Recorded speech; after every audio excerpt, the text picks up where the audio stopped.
Nag-promise ka sa akin na hindi ka malilate. Sinundo ko pa si Mary Ann. Nag-promise ka rin sa akin na hindi mo isasama yung Mary Ann yan. Okay. Kaya ako sinama si Mary Ann kasi mag-una kami. At syempre, ikaw ang gusto kong unang makaalam ng dahil ikaw ang best friend ko.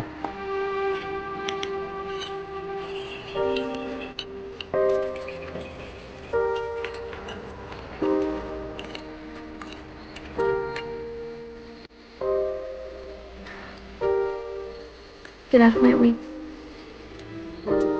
Di ka ba masaya para sa akin? Get out of my way. Bujoy, di ba ito ang gusto mo? I said get out of my way! Ano bang nangyayari sa'yo? Wala kang pakialam! Hindi na kita maintindihan Kailan mo eh. ba ako inintindi? Diretsuhin mo nga. Dahil hindi ko kayang basahin kung ano nandyan sa utak mo. Kung galit ka, sabihin mo sa akin kung bakit. Kung nasaktan kita, sampalin mo ako. Sige, gantihan mo ako. Matatanggap ko lahat dahil kaibigan mo ko eh. Oh yes! Kaibigan mo ako! Kaibigan mo lang ako! And that's all I ever was to you, Ned. Your best friend. Tapuhan mo kung may problema ka. Tagasunod. Tagabigay ng advice. Taga-enroll. Tagagawa ng assignment. Tagapagpatawa sa'yo kapag nalulungkot ka.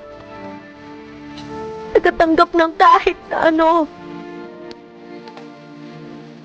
And I'm so stupid to make the biggest mistake of falling in love with my best friend.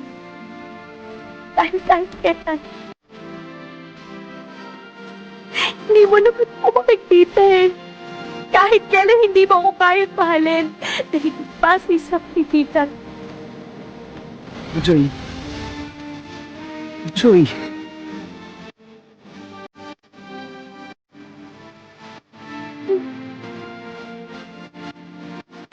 Ngayon, ano nila? I think you can get out of my life. Bujoy, mahal kita. Mahal kita, Bujoy. Mahal kita, kaya siguro dumag ako. Kung magkarelasyon tayo, paano kung masaktan kita? Bujoy, bakit Bujoy, kaibigan? Wala pa. Bujoy, ikaw kahit wala ka sa buhay ko.